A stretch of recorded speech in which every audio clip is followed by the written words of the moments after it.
Apocalipse, capítulo de número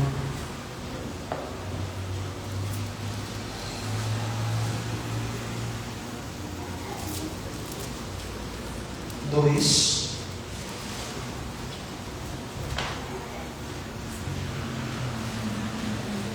Apocalipse, capítulo de número 2.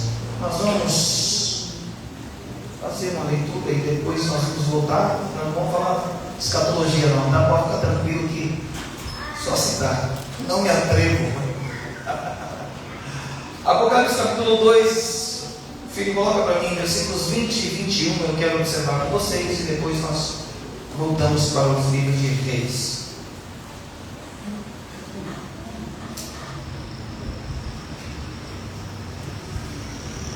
Quando o Senhor estava falando da quarta igreja, a igreja de Tiatira, eu vou citar bem no começo, que diz o versículo número 18: ao anjo da igreja de Tiatira escreve isto, diz o Filho de Deus, que tem os olhos como chama de fogo e os pés semelhantes ao latão reluzente. Eu conheço as tuas obras, e o teu amor, e o teu serviço, e a tua fé, e a tua paciência, e que as tuas últimas obras são mais do que as primeiras. Que coisa linda, gente! Você já pensou?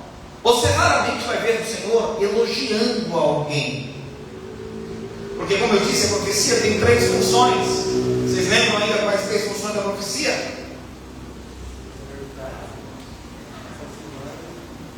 E edificar. Exortar, consolar e edificar. Gente, é só o ser humano que é bom para falar, deixa eu ver a olhar. O que está andando para Deus está resolvido. Quando Ele usa ou fala conosco é para nos corrigir. Você ouviu uma palavra de correção agora. Se não andar de joelho, não vai vencer. Dalila, né? Já falar Jezabel. Cismei com a Jezabel hoje. Então, a profecia é isso. Mas você encontra algumas exceções como essa, como o Senhor, quando vai se dirigir a Jó, lembra? E agora ele começa a falar com a igreja de Tiatira e aparentemente enche o nosso peito de alegria, dizendo: eita, essa, rapaz, geralmente as pessoas começam animadas e terminam ruim, começa fazendo muito e termina fazendo quase nada. Mas a direção para essa igreja diz assim: eu sei até que as suas últimas obras são maiores do que a primeira. E não é o normal acontecer. Normal a gente começar fazendo culto, evangelizando, e no final, mal indo no culto de domingo, escola dominical nem pensa. Terça, quinta-feira? De jeito nenhum. Mas o Senhor, quando manda essa carta para Tiatira, diz assim: eu sei, e olha, observa os seus adjetivos muito importantes. Eu conheço as tuas obras, o teu amor, olha que coisa maravilhosa, o teu serviço, a tua fé, a tua paciência, e que as tuas últimas obras são mais do que as primeiras. Então, aparentemente, é quase, na nossa visão, irrepreensível. E isso me deixa uma preocupação. Qual é a preocupação, gente? Eu não quero falar de Tiatira, eu vou falar toda de Jezabel lá do outro lado. Mas eu estava hoje à tarde tentando dar uma estudada na Bíblia. Aí eu falei, é muito complicado. Você começa, aí você encontra, esbarra o negócio, você vai tirar uma curiosidade, você já está meia hora do outro lado, e o que você estava aqui. Mas se eu começo a pensar sobre isso, o que eu falei que preocupa? É porque eu preciso entender que quando eu olho para aquele jovem rico, para aquele jovem que fazia tudo, aquele jovem que dava esmola, aquele jovem que honrava pai e mãe, aquele jovem que seguia os mandamentos, e o Senhor olha para assim: falta-te uma coisa, aparentemente para mim é normal, é para ele que falta. O problema é quando o Senhor chega para mim e fala: está faltando, Cláudio. Aleluia. Ô filho, você faz, você ama, você trabalha, você é paciente, você faz mais do que antes, mas está faltando uma coisa. E a gente não gosta de ouvir falar que está faltando alguma coisa. Vocês até gostam de ser arrependidos. Eu não gosto. Eu não gosto de chamar a atenção. Vocês gostam? Ninguém gosta. E qual é a preocupação? É que eu preciso pedir a direção a Deus, a sensibilidade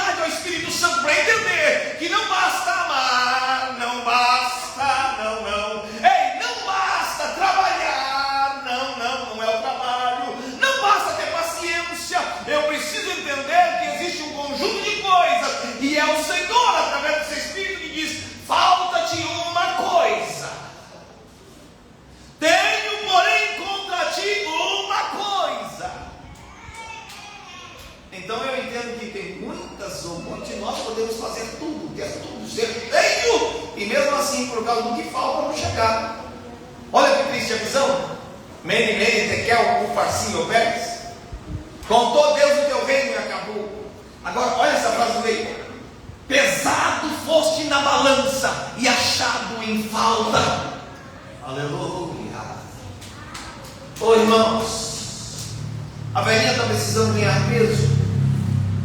Então dia sim, dia não, ela sobe em cima da balança na esperança de que vai subir um pouquinho o peso. Oh, aleluia. Você consegue imaginar que para Deus cada um de nós temos um peso esperado por Ele? Cada um de nós temos um peso esperado por Ele. Cláudio precisa pesar tanto, e eu subo na balança, se estiver menos, ele diz: não serve, Cláudio, desce daí. Eu esperava um pouquinho mais, porque ninguém consegue surpreender Deus dizendo: olha, pesei mais do que devia. Para Deus não, sempre é menos. Sempre tem um pouquinho mais para melhorar, um pouquinho mais para chegar, um pouquinho mais. E a minha preocupação e a tua preocupação tem que ser: Senhor, o que falta? Segundo Senhor, como está o meu peso nessa balança? Eu preciso cuidar para não ouvir o tekel. Pesado fosse na balança e achar me falta. E aí, depois de dizer todas as suas virtudes, todos os seus adjetivos, vem o pejorativo, vem a parte ruim que não pode ser ocultada. Deus precisa falar com a gente para que nós entendamos. E você vai entender que o Deus, eu costumo dizer uma coisa linda: o mesmo Deus que teve, ou a mesma Bíblia que tem todo o capricho de dizer sobre todas as vitórias de Davi, sobre todas as guerras vencidas, sobre todo o êxito de Davi, não fez o menor esforço para esconder o pecado de Davi e denunciar o seu erro. Irmãos, eu vou dizer uma coisa, eu prego desde 5, 7 anos de idade, criancinha, minha mãe está aí, criancinha, me chamava para pregar, tudo de criança, depois adolescente. Mas uma mensagem dessa aqui, um ensinamento desse aqui, a minha perna, que não tem o subficador, às vezes fica. Sabia? Eu vejo, eu acho bem engraçado, eu vejo, irmão, eu subo a perna, infelizmente, ou felizmente, eu não sei, eu não tenho, o meu coração treme, porque eu entendo a responsabilidade e sei o lugar que é. Mas quando eu vou falar com assuntos como esse, a minha perna também fica dura. Porque nós entendemos a realidade do perigo que corremos. Há pessoas que estão trabalhando demais, ativos demais, ativismo demais na obra do Senhor, mas está tão contente que quando Deus começa a falar assim: eu conheço o teu amor, eu conheço o teu trabalho, eu conheço a tua paciência, ele tem que se ouvir o resto, vai embora. Só que o próximo está dizendo: tenho porém contra ti. Versículo número 20. Mas tenho contra ti que toleras a Jezabel, mulher que se desprofetiza, ensine, deve ser ensine. Versículo 20. Mas tenho contra ti o tolerares que Jezabel ensine. Sim, que eu li o toleras, por isso que eu errado. Bom, mas tenho contra ti o tolerares que Jezabel que se desprofetiza, ensine e engane os meus servos para que se prostituam e comam do sacrifício da idolatria.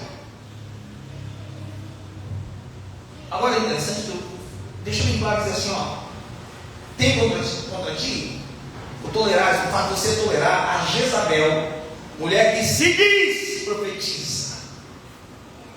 Viu? Porque para Deus ela pode ser adivinha, pode ser ensinadora de qualquer coisa, mas a profecia tem que vir da fonte. E como a fonte não é lá, ele deixa claro que ela está dizendo que ela é profetisa, mas eu não reconheço. Aleluia! Os homens estão reconhecendo ela como uma grande mulher, como uma profetisa. Eu não reconheço, ela se diz profetisa. Irmão, vamos falar um pouquinho, só um pouquinho sobre isso. Há um perigo muito grande de pessoas que se autodenominam, auto-intitulam. Eu sou profeta, não mexe comigo. Eu sou profetisa. A Bíblia diz que trouxe até João, mas tem gente que está até hoje com essa função. Qual a sua carteira? Não, profeta. Está aqui meu cartão de profeta. Para. Ei!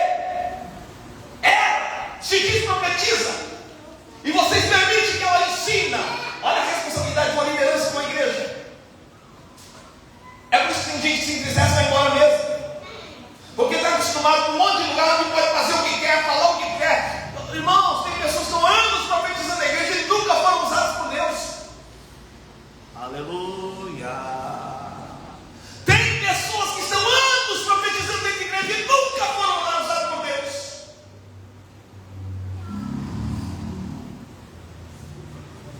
E a função do líder é dizer: pode parar. Esse tipo de profecia não. Se é de Deus, manda, mas se é, sabe? E está fazendo estrago. E essa Jezabel estava fazendo isso. Ela estava enganando e ensinando e enganando os servos do Senhor.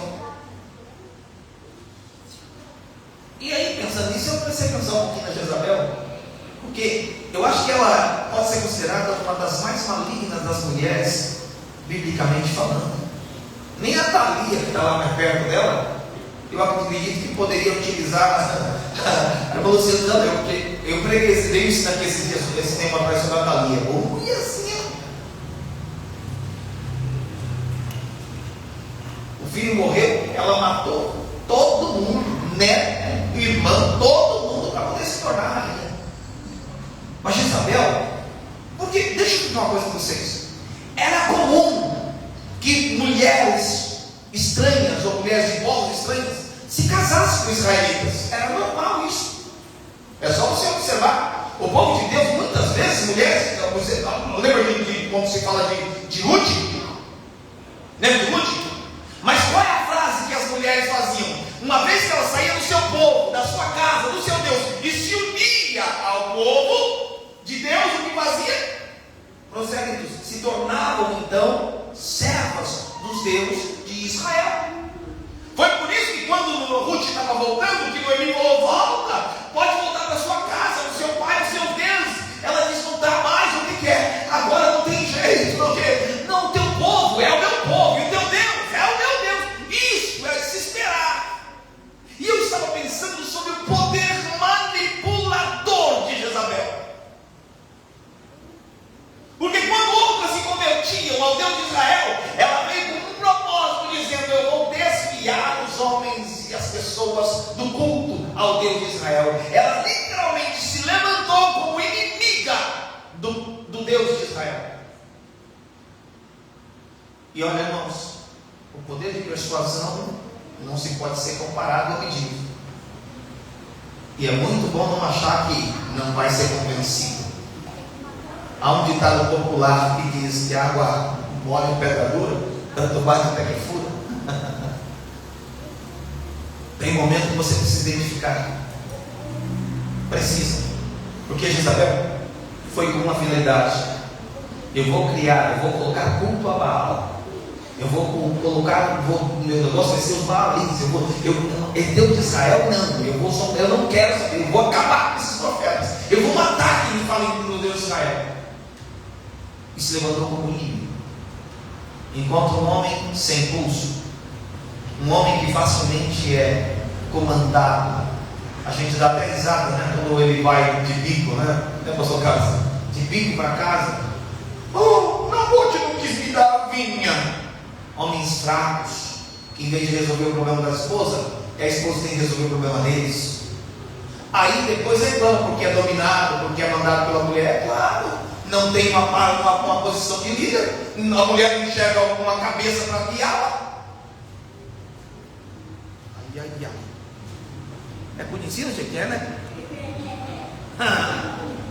O pequeno deu risada. Tem gente que pensa que não presta atenção. Ei! Imagina a posição de um rei. E o pior é que essa mulher zombava dele. Quando ele chega chateado, porque é lógico, Nabote não quis dar a via, ele chega, ela falou assim: olha, isso aí é posição de sua postura de rei, rapaz. Levante-se, você não é homem, não. Essa é a frase. Mas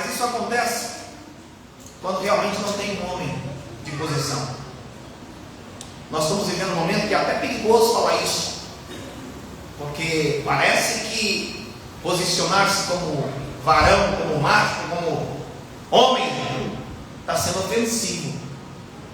Fala que é homem, ai, tóxico.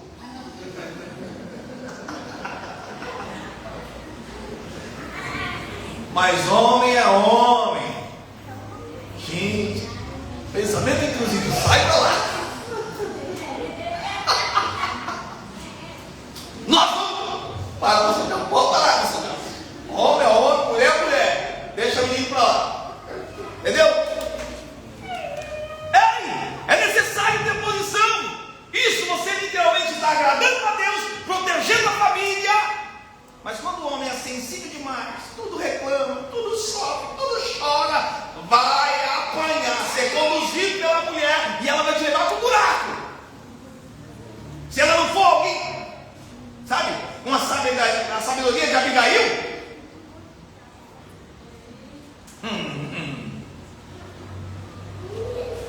Aí o camarada já é um Nabal, cabeça oca, cabeça fraca. Pelo amor de Deus, irmãos.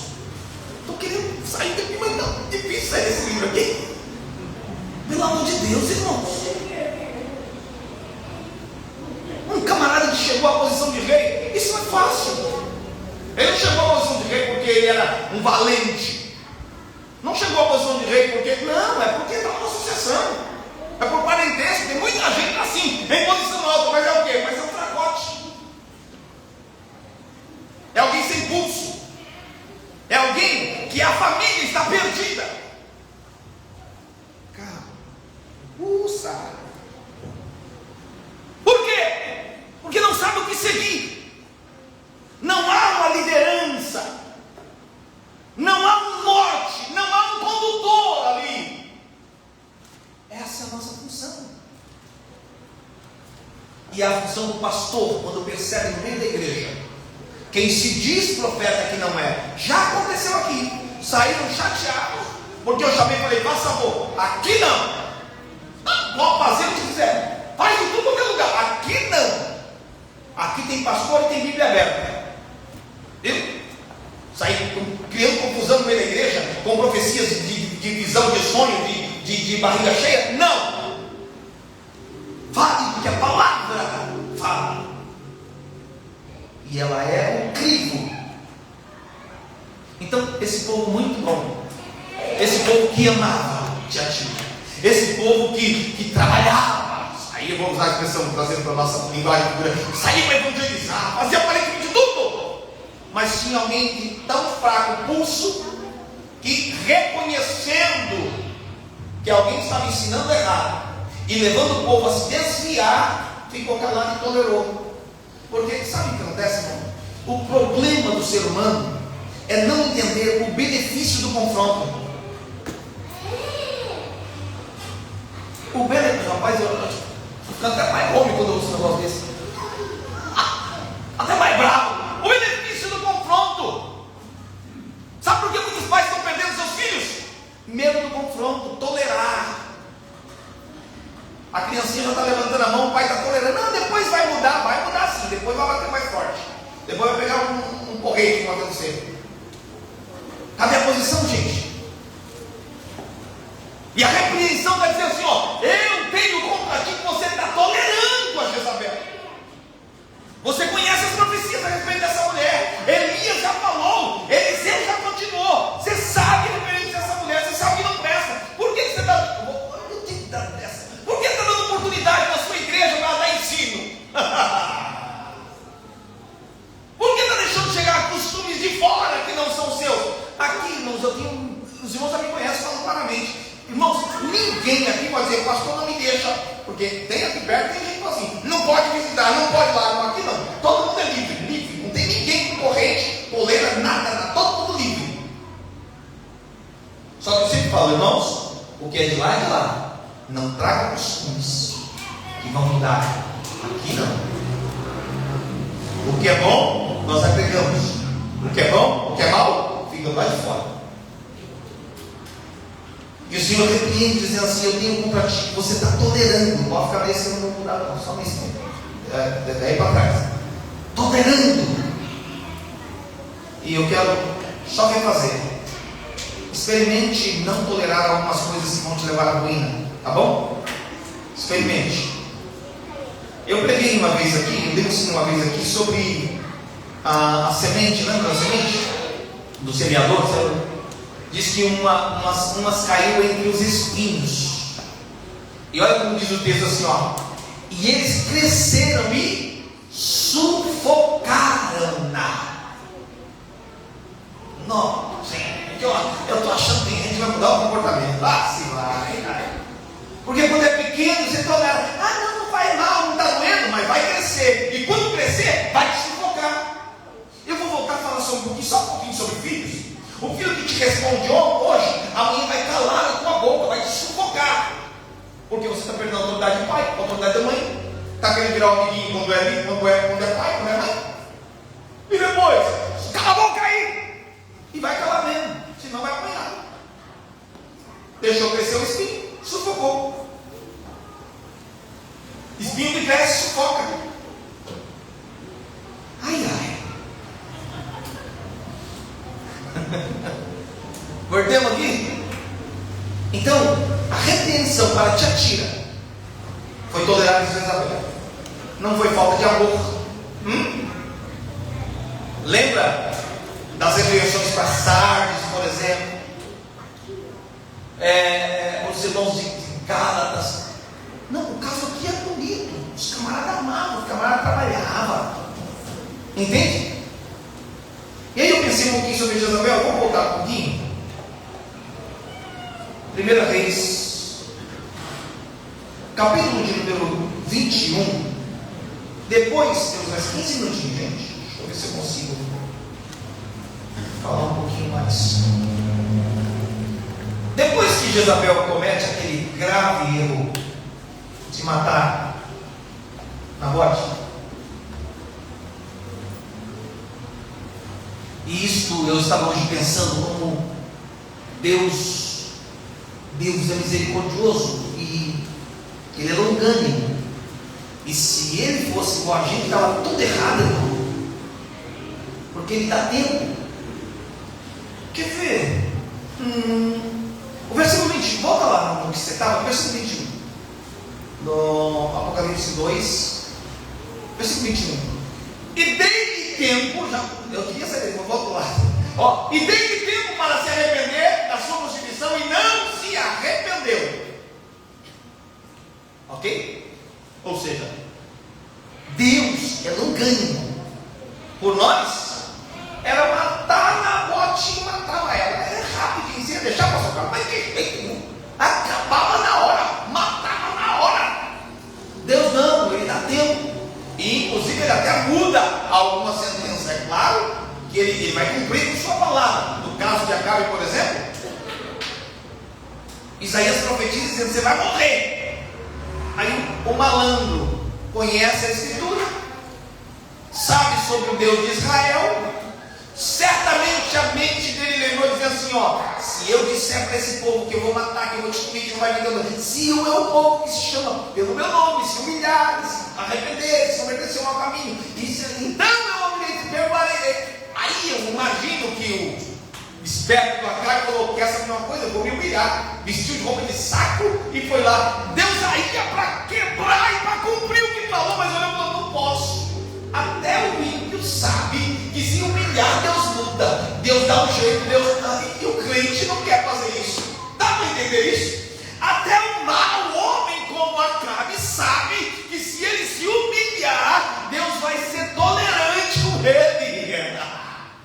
E você não quer pôr o rosto no chão, a cara no chão, se humilhar e falar: Deus, perdão aí, está tudo errado, eu vou descer, eu vou mudar. Pode botar lá, por favor. Primeira vez. Quando ele então, quando é morto Nabote, eu achei bonito, não é o texto que diz em si, a partir o título da Bíblia diz assim: Deus manda Elias ameaçar Acabe. Eu achei que não é Bíblia não, isso aqui não é versículo não, é só o que chama ali. Deus manda Elias ameaçar Acabe. É engraçada essa frase.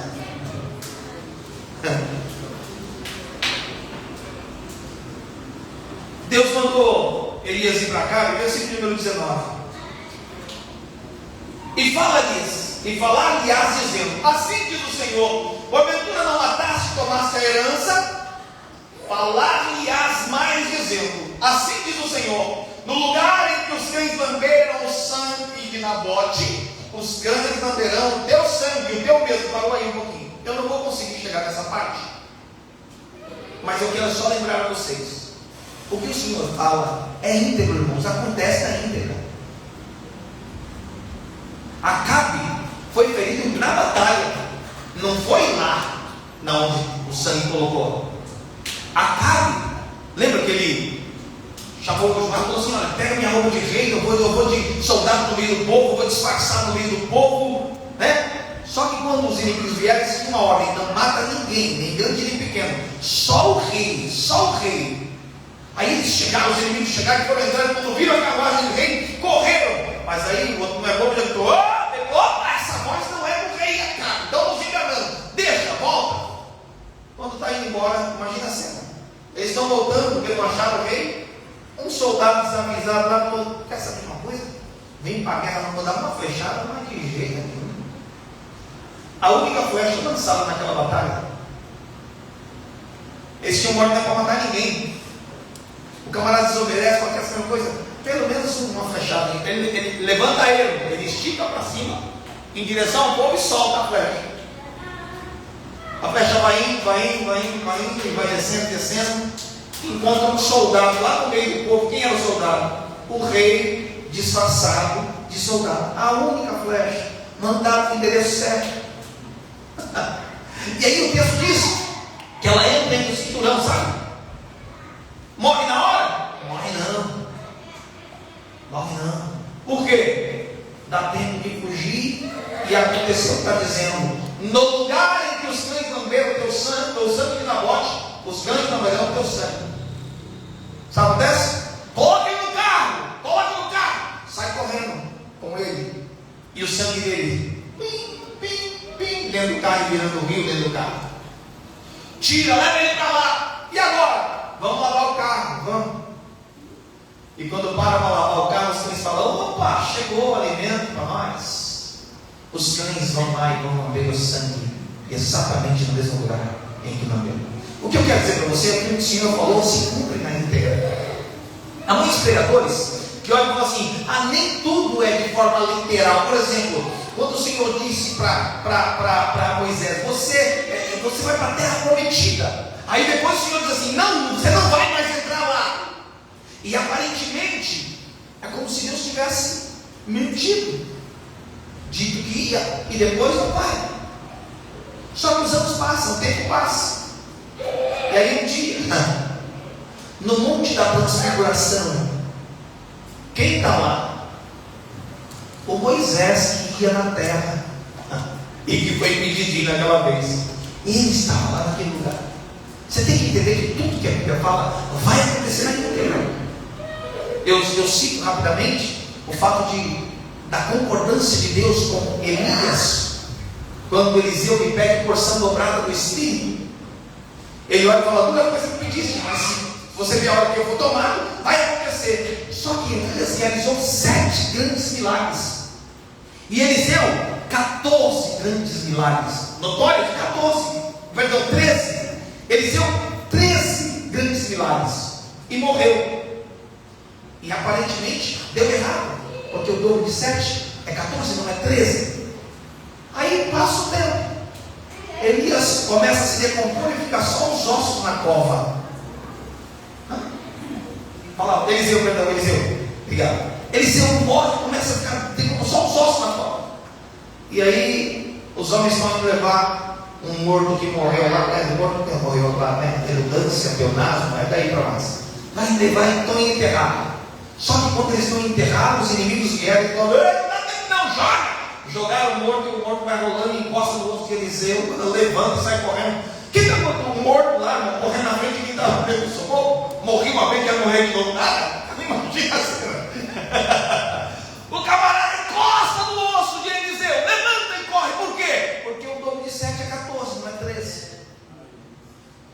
Não acha você que vai ficar metade do milagre feito? Não. O milagre será total e completo. Amém? E aí ele dizendo, olha, no mesmo lugar, vamos continuar um pouquinho mais ameaça, depois ameaça a gente fala, no próximo versículo. E disse Acabe a Elias: já me achaste inimigo meu. É bem assim, quem é errado sempre acha que quem fala a verdade é inimigo. E ele disse: achei-te, porquanto já te vendeste para fazer o que era mal aos olhos do Senhor. Eis que trarei mal sobre ti, e arrancarei a tua posteridade, e arrancarei de Acabe a todo homem, como também o encerrado aqui é preso, e o desamparado em Israel. E farei da tua casa como a casa de Jeroboão, filho de Nebate, e como a casa de Baasa, filho de Aías, por causa da provocação com que me provocaste e fizeste pecar Israel. Também acerca de Jezabel, agora vem eu dar sobre o filho de Jezabel. Também acerca de Jezabel, falou o Senhor, dizendo: os cães comerão e só não beber o sangue de Acabe. Mas diz Jezabel, a pivô do caso, a pivô do desviar do povo, dizendo: os cães comerão Jezabel junto ao antigo de Israel, aquele que, bom, as aves vão comer, eles vão comer. Vocês dizem: olha, quanto a sua mulher, manda um recado para ela também, os cães vão comer ela, viu? Ela vai ser comida por cães. Quando Jeú assume, 2 Reis, capítulo de número 9, para a gente dar a conclusão. Quando Jeú assume, irmãos, é isso que deu. Eu estava pensando na esperança. Eu falei que Deus é longânimo. Às vezes você vê algumas coisas acontecendo e parece que nunca vai ter uma reviravolta. Às vezes você vê um mal proliferando e prosperando e parece que nunca terá um break. Nunca terá um break. Sabe? Você vê que ninguém vai parar. Por exemplo, nós temos. Vai derrubar minha live? Nós temos pessoas, por exemplo, em determinada alta corte do nosso país, corrupção, tudo bagunçado. E você fala: quem vai parar esse nome, gente? Aparentemente, ninguém. Mas, irmãos, tem um dia que Deus levanta um Jeú da vida. Aleluia. Tem um dia, e o Jeú não é alguém que estava planejando, preparando, é alguém que Deus levantou. Vocês lembram como é que foi que Jeú foi levantado, irmãos? O profeta olha para um dos profetas, um dos filhos do profeta, e fala assim: ô menino, o moço, quer dizer, o jovem, vem cá. Você vai lá, vai no palácio, entra lá, encontra o capitão lá. O pessoal está tudo reunido. Deixa eu ver, isso aqui está bem pertinho aqui. É isso aqui, ó. Versículo 2. Então, versículo 1. Então o profeta Eliseu chamou um dos filhos dos profetas e lhe disse: cinge os teus lombos e toma uma almotória de azeite na tua mão e vai a Ramote de Gileade. E chegando lá, vê onde está Jeú, filho de Josafá, filho de Nissi, e entra e faz que ele se levante no meio dos teus irmãos e leva-o à câmara interior. Olha a situação. Vai lá, chama ele. Jeú era capitão do exército. Chama ele e leva ele para um lugar secreto. Olha, irmão, é cada missão que é dada de vez em quando, irmão, porque essa missão era fuga. O camarada tinha que falar e sair correndo depois. Versículo de número 3. E toma a almotória, um chifre de azeite, e derrama sobre a sua cabeça, e diz: assim diz o Senhor, ungite rei sobre Israel. Então, olha que engraçado, então abre a porta e foge, e não te detém. Se você ficar lá, eu vou te matar. Dá um recado e vaza. O que é? Você entra lá, chama ele no particular, coloca o azeite na cabeça dele, unge ele e abre a porta e sai correndo, porque quando descobrir que eu vou querer matar você. De vez em quando Deus dá umas missões meio, sabe, impossível? Missão impossível. Vai e foge, porque eles vão tentar. Só que Jeú é alguém levantado por Deus. Alguém, ele tinha tudo para ter excelente. Pena que no final ele se perde. Ele esquece do que começou a fazer. Mas Jeú começa então, ele chega e ele fala, quando o menino abre a porta e sai, rapaz, abre a porta e sai correndo. O que esse doido está fazendo aí? Aí Jeú começa a contar para eles, irmãos.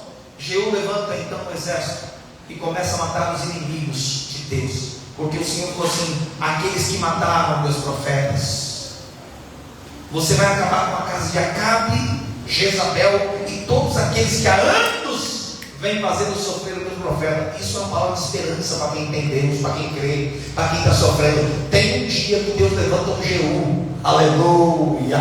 Irmã Cristina, não dá uma alegria no coração saber que existe um dia que Deus levanta um Jeú que ninguém está esperando. O que é? Chefe do exército. Ele falou assim: não, é um corajoso que eu vou levantar para virar de ponta cabeça esse sistema, para mudar essa história. Aleluia.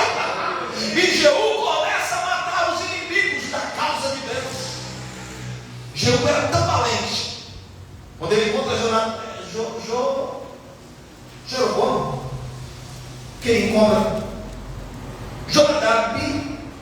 Quando ele encontra Jonadab, olha a colocação, capítulo 10, versículo 15. E partindo dali, encontrou Jonadab, filho de Recabe, que lhe vinha ao encontro, o qual saudou-me e disse-lhe: reto é o teu coração, como o meu coração é como o teu coração? E disse Jonadab: então se é, dá-me a mão. E deu-lhe a mão e fez-o subir consigo ao carro. Jeú era alguém de decisão, alguém de coragem, alguém que inventava. Se é sincero, ou você é um traidor? Reto é o teu coração para com o meu coração, como eu sou sincero com você? Se não é, rapaz, eu vou te passar a espada agora. Então tá bom, pode vir. Porque é assim. Aos amigos. Vamos continuar aqui. Jeú começa a matar os inimigos. E ele vai indo em direção à casa onde estava E eu descobri agora, porque quando eu era pequeno eu ficava pensando, quando eu era garoto, pequeno ainda assim, mas quando eu era garoto eu pensava, gente, por que tanta mulher que faz? O pessoal cismou e chama de Jezabel. Lembra? Quando tem uma mulher que está andando de repente muito extravagante, é Jezabel. Não era só ela, não, todo mundo usava, as mulheres eram normal. Mas quando Jeú vem chegando, que ela está no palácio, e quem é levantado por Deus, irmão, não tem opção, ou você se rende ou você cai. O Atalaia olhou e disse assim: está vindo alguém aí, está vindo uma tropa aí, eu estou vendo que mandar parece Jeú. Aí o rei mandou uma avisão: vai lá. O filho, na verdade estava do rei, do filho de Acabe, né? Vai lá, pergunta se é de paz a vinda dele. Aí o mensageiro chega lá, o mensageiro: é de paz sua vinda? Ele olha e fala: o que você tem a ver com paz? Passa para trás de mim. Irmãos, eu comecei aqui hoje à tarde, sabe o que é? O camarada vai lá, está vindo o exército contra o povo dele. E ele chega lá e fala assim: o rei mandou perguntar se é de paz. Você não quer morrer não? Entra no meu exército, vem para trás. E aqueles que vinham para de repente enfrentar, virou de lado. Eu vou passar para lá de cá. E começa aí. Não veio não. O mensageiro, o Atalaia vai assim: ô rei, não veio não, ficou por lá. Manda outro. O outro vai falar: o rei mandou perguntar se é de paz. O que vocês têm a ver com paz? E olha que pesada a frase, irmãos. Ele disse: o que tem a ver com paz com um homem que tolera a mulher que está fazendo o povo se prostituir? Onde é que tem paz no lugar onde tem uma pessoa que destrói o povo de Deus? Ou, irmãos, como seria bom poder fazer toda a leitura? Era muito lindo se pudesse, mas infelizmente nós não conseguimos. O que tem a ver? Onde tem paz? E aí Jeú fala assim: passa para trás de mim. E aí ele vai para trás e continua. Aí o rei fala: não tem jeito não, vai ter que ir eu mesmo. E quando ele chega, ele é morto por Jeú. Jeú o mata. E a expressão usada de Jeú foi a seguinte: qual é o nome do rei, gente? Vamos lá, ajuda aí. Azael? Não, perdão. Quando ele chega, filho de Acabe, Jorão, obrigado amigo, Jorão. Quando Jorão chega e pergunta assim: é de paz a sua vida? Ele fala assim: não vai ter paz enquanto a prostituta da tua mãe. É verdade, gente, está na Bíblia. Acha para mim, gente, por favor, me ajuda aí. Vamos lá. Jeú esteve na casa de Acabe. 10:22, né? Eu já estou no capítulo aqui. 22. Então disse ao que tinha o cargo das vestes. 10:22. 9:22. Tá. 9:22. E sucedeu, eu até marquei, gente, olha. E sucedeu que, vendo Jorão a Jeú, disse: a paz, Jeú. Disse ele: que paz? Enquanto as prostituições da tua mãe Jezabel e a sua feitiçaria são tantas. Você vem falar em paz? Quanta gente aí dando paz. Mas às vezes não tem paz. Paz não combina com prostituição. Paz não combina com feitiçaria. Você vem falar em paz e ele mata. Aí o engraçado é que quando ele mata, Jezabel corre para poder, sabe? Eu não sei se ela estava querendo cantar. Será que ela estava querendo cantar, gente? Porque o texto diz que ela foi lá e pintou os olhos. Achei para mim. Pintou os olhos logo depois desse texto, no 9 mesmo aí. 9:30. Isso, agora vocês vão ler comigo, vocês vão pregar comigo. Versículo 30. E veio a Jezabel. E está tudo marcado, mas não tem que olhar aqui não.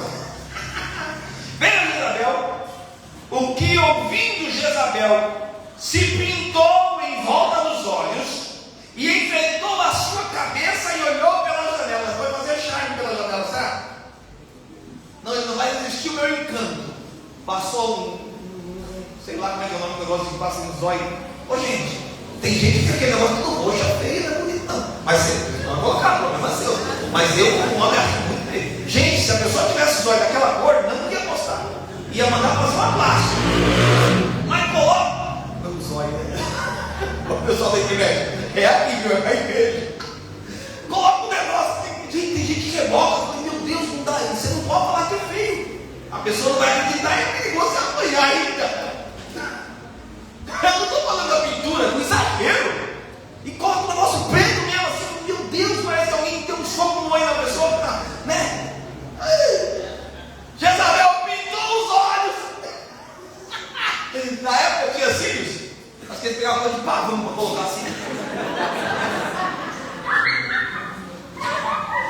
Porque tem um negócio mais assim, gente, vai embaixo e dá a volta. E eu fui descobrir, porque eu falei, não é possível ser normal. Eu descobri que aqui lá, algumas empresas estão proibindo, porque pesa tanto que dá sono. Verdade, isso aí é matéria. Diz que a pessoa coloca muito pesado e dá sono, a pessoa não consegue se manter muitas vezes acordada. Aí você falou assim: não, pode reduzir esse tamanho desse cílio aí que não está dando certo. Pronto, agora virou programa. Jezabel pintou os olhos, pintou todos os olhos, entendeu? Aí arrumou um cabelo que tem uma tiarona grande, um pavão, um negócio lá, agora ele não vai resistir. E chegou na janela, imagina ela fazendo pose assim, né? Sou viúva mesmo, vai resistir. Jeú nem foi, ela chegou aqui embaixo, olhou e falou assim: veio Jezabel, volta. Veio a Jezabel e ela pintou em volta dos olhos, enfeitou a sua cabeça e olhou pela janela, próximo, lá na janela, lá de cima. E entrando Jeú pelas portas, disse ela: teve paz Zimri, que matou seu senhor? Ó, irmão, isso aqui é uma puxação de coisa. Está querendo agradar o camarada. Você entendeu, pastor Carlos, o que ela falou? Assim, ou seja, você acabou com quem matou seu senhor, né? Você não deixou barato não, né? Eu tenho que traduzir para a nossa linguagem para a gente entender. Ela está tentando conquistar ele pela lábia. E se a primeira palavra você começar com a pessoa que está vindo de guerra? Não. Mas ela quis dizer: ó, você é forte, você é poderoso, você se vingou, né? Não deixou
exército ainda vem. Eu tenho soldado ainda. Aí ele dá uma ordem lá de cima. Próximo versículo. Então disse ele: lançai-a de alto a baixo. E lançaram-na. Irmão, pensa na situação. A mulher está achando que os caras vão defender ela. Ô senhora, você desculpa, você mandava até hoje. O chefe chegou. Se era poderosa até agora, você desculpa aí, chefe. Boa passagem para a senhora. Lançaram-na de alto a baixo e foram salpicados com seu sangue a parede e os cavalos. E Jeú a atropelou. Jeú passou por cima. Rapidinho, vamos continuar. Entrando ele, pois, e havendo comido e bebido, disse: olhai para aquela maldita, sepultai-a, porque ela é filha do rei. Ou seja, com consideração ao rei, sepulta ela. Só que ele estava esquecendo da profecia que ele conhecia. Ele estava esquecendo da própria profecia que ele conhecia. Sepulta ela, vai, pega aquela maldita lá e sepulta ela. Aí eles foram tentar, entrando por próximo, e foram para sepultar, porém não acharam dela senão somente a caveira, e os pés e as palmas da mão. Próximo. Então voltaram e nos fizeram saber. E ele disse: esta é a palavra do Senhor, a qual falou pelo ministério de Elias, o tisbita, seu servo, dizendo: no pedaço do campo de Israel os cães comerão a carne de Jezabel. Só mais um. E o cadáver de Jezabel será como esterco sobre o campo, no pedaço de Israel, que se não pode-se dizer esta é Jezabel, ela vai ficar irreconhecida. Dessa mulher não sobrou nada. Viu? Não tinha muito errado. Então, muito cuidado. Primeiro, para não ser persuadido, não ser iludido, não ser, dominado como deveria dominar. Segundo, cuidado para não se tornar inimigo com Deus, porque esse é o pagamento para quem se torna inimigo de Deus. Para quem quer matar profeta, para quem quer, irmãos, parece. Mas se Deus conseguisse colocar a nossa história na nossa frente, a gente ia se identificar com muitas dessas pessoas aí. Não tem Jezabel hoje, mas eu posso ser, você pode ser. Viu? Muito cuidado. Encurva a cabeça. Pai, obrigado por sua palavra. Ajude-nos, Senhor, a entender e aprender sempre com a sua palavra. Dai-nos, Senhor, sabedoria para não cometermos os erros daqueles que nós citamos e falamos pela tua palavra. Ajude-nos, Senhor, em todas as áreas. E que possa ser, Senhor, para a edificação de cada um daqueles aqui presentes. E aqueles que estão também, Senhor, pelas redes sociais nos assistindo. Que a tua mão seja favorável. E que o Senhor possa nos ajudar a sermos melhores crentes em Jesus Cristo. Amém. Te agradecemos em nome de Jesus. Amém. Amém. Glória a Jesus. Amados, vamos contribuir na casa do Senhor para terminarmos o trabalho. Glória a Deus. Deus abençoe os irmãos que estão na internet conosco. Estamos terminando a transmissão agora. O Senhor vos abençoe grandemente. Amém? O que fazes, ai Elias, escondido na caverna a chorar?